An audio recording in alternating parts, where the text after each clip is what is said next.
guys, in today's video I want to talk about all of the eyeshadow palettes that I think you will actually use. Why do I think you'll actually use them? Because they're versatile. These are the most versatile palettes I have in my collection, and based on a suggestion on my most recent video where I talked about some things I'm getting rid of, and for the eyeshadow specifically, I commented on how my style, my taste, my preference in shadow has evolved to where I know I'm gonna reach for a palette when I know I can get the most use out of it possible. It can give me basically any look I could want for that day. Simple, all matte, comfort zone sort of vibes, or going out, glam to the max, did she just get off stage sort of looks. But not every palette can do that, and so we're gonna talk about those that can today.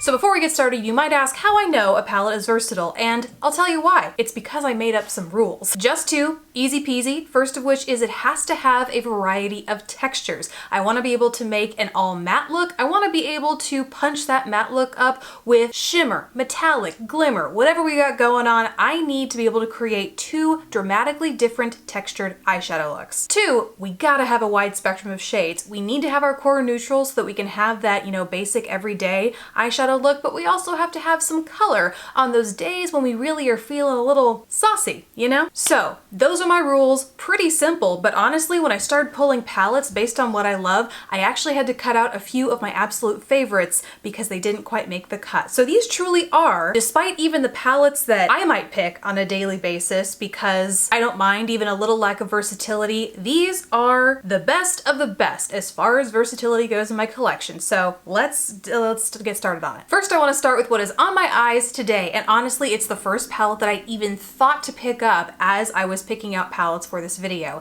It is the Anastasi Beverly Hills Jacquie palette, and this, maybe it's because this is the one I have been using and honestly probably purchased the most recently, but it also just has such stunning colorful contrast in here. Of course, that texture contrast as well. You could create an entirely matte shadow look using neutrals, or honestly, even these more colorful shades over here, but then you also get these incredible textured shades. Some of them multi-chrome, some of them just shimmery, and it makes for such a really interesting and super useful palette, whether you're using it, in the day, night, day to night, night to day. I don't know your business, but this is probably going to suit your needs no matter what. By the way, you can get a tutorial of this look on Instagram. If it's not up there now, it will be up there soon. And also, when I first picked this up, I think I created 3 or 4 looks using this palette. And when I went back to create this look today, I didn't want to create any overlapping looks. I wanted to do something purple, but wasn't quite sure. And when I went back to look at those looks, they are so stinking diverse. Like, you can just do so much with this palette. So I highly encourage you to, if you haven't already, check this out, pick it up, love it. Next, let's switch gear to some drugstore palettes. First up is the Rimmel Magnifies Jewel Rocks Edition palette, and this is one that I picked up a few times before here on the channel. Last time I think was for these mustard shades. Like, if you're looking for a good mustard, this palette definitely has it. But then when you look at the color palette as a whole here, there is such nice contrast amongst all of these shades and a good mixture of shimmers in here. You're not gonna get too glittery, so if glitter or like chunkier shimmer isn't your thing, this is a great shimmery slash borderline metallic finish if you wanna foil some of these shadows. And then there's also a really pretty duochrome here on the end. It's like a sheer greeny golden shifty shade that can really transform basically any shade in this palette. So I feel like it's really underrated. Like, you rarely hear people talk about this guy, but it is such a nice palette. Then the next drugstore eyeshadow palette is, again, super underrated, and well, I actually probably know why on this one, but it's still something worth checking out. This is the Revlon Color Stay Looks Book palette in the color palette Player. It's the one that has a mixture of blues, a pop of lime green, and then some beautiful neutrals here on the end, but you get like blue, green, neutrals. The reason I think these are underrated is because the pans are so narrow. It is kind of hard to get any sort of fluffy brush in here if you want to like do crease work, or even just a big flat shader brush to really pat a shade all over the lid.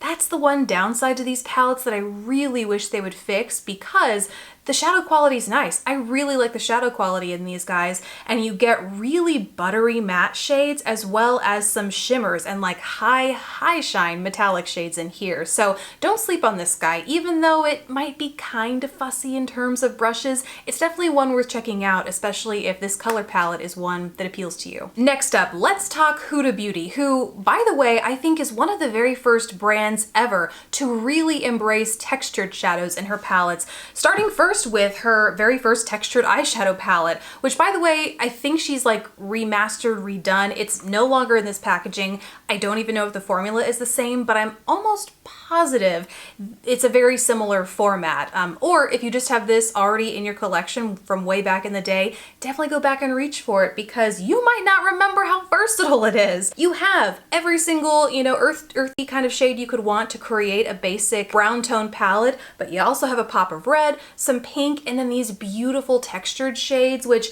I know were polarizing at the time, but I honestly fell in love with them at first swatch. Like when you use your fingers to apply these directly to the eyelid, they just melt and blend in so beautifully to create a high shine metallic sheen that I just thought was so underrated when this first came out. Granted, again, the new palette might have reconfigured some of these formulas or shadows, so I don't really know about that, but I do know that ever since I've gotten this is often a palette that I choose to travel with simply because it offers so many options in terms of giving me something more understated versus something more dramatic. And then the other Huda palette that almost didn't make it, I was like, does this really qualify? But it definitely does. It is the nude, it's the new nude, right? Yes, the new nude palette from Huda Beauty, and it almost didn't make it because, I mean, it is very rosy toned, right? Like everyone kind of knew this was a pinky, purpley, mauve tone palette coming out, and as a result, it doesn't offer quite as much in the way of like a spectrum of colors. However, it does offer a wide spectrum of textures in here. You have these beautiful marbled shadows over here, as well as these two glittery ones right here, and a little bit of a metallic shimmer over here in the shade Kinky, but it really just does offer a nice mixture of everything to give you either a soft, romantic nudie eye or something seriously more amped up and like ready to party. This next palette is from a brand that is, I feel, super underrated here on YouTube, and I say this every time I talk about this brand, but it's pretty big on Instagram, so I don't know why it hasn't like made the leap over to YouTube. It's Makeup Addiction Cosmetics, and the palette is their Flaming Love palette. Like it's not at all as frilly in terms of packaging, very minimal by comparison, with its sleek design, cardboard exterior, magnetic closure, but inside it's actually a really nice mixture of obviously more colorful shades, but then you get these beautiful rich brown tones to cover your neutral bases off, but then you also get like this shade up here in the corner, an amazing facial highlight by the way, as well as this duochrome, which is a pink base, like a true baby pink base with an amazing golden shift to it. This is also a great blush. I will say though, it's incredibly pigmented, so you do have to use a very light hand if you have fair to light skin tone, because it can be really easy to overdo this guy. Even though it looks like very blushy in the pan, it's intensely pigmented. And the pan sizes are actually big enough to where you could get a facial brush in here, which is awesome. So this also goes to show that you don't need like a mega pan palette to get a lot of different kinds of looks out of it. This could really take you a lot of places, and it only has 8 pans, so there you go. This next palette almost didn't make it because, kind of like the Huda New Nude palette, it lacks the range of textures that I'm really looking for, but I had to make a concession because what it doesn't have in textures, it does have in shade range. And I also just feel like this palette was so overlooked when it came out because it's really a little gem. It is the Urban Decay Born to Run palette, and it not only does it come in this great, very travel-friendly packaging, but you also have this wide range of shades. Pinks, neutrals, greens, teals, like a little bit of oranges,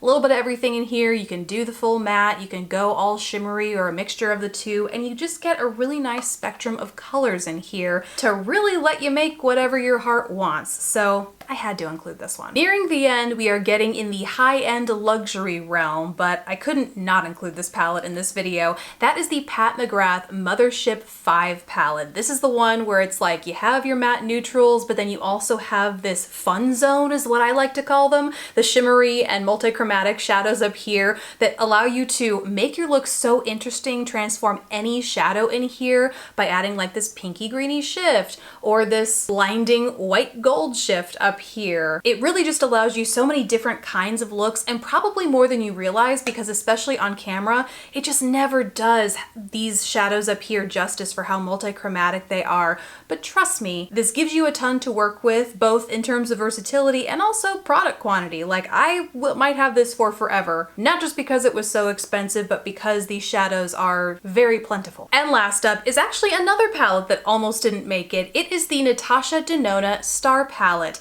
And the reason this one almost didn't make it is because, I mean, it checks all the boxes, seriously, in terms of color, texture, blah, blah, blah, has it all. It almost has too much of it though. There are some redundancies, and something else that I didn't make a rule here, but that I personally like out of a palette is when there aren't redundant shades. Like, give me a palette that has every single shade I need and nothing more, because who needs the extra bulk, you know? So in here, you have your beautiful duochromatic, sparkly, multi-chrome, but you also have a lot of shades like these that are like, very similar. Could I have lived without this difference in undertone? Probably. So the longer I've had this and the more that I use it, I'm finding that I will only ever use one and never the other. You know, oh, like these two here, the two berries. Yes, like you can tell a visual difference, but when you actually put them on, I personally cannot. I use them interchangeably in looks, and I feel like this palette could have been cut maybe almost in half if you had just included one of each neutral shade and not bothered with the difference in undertone.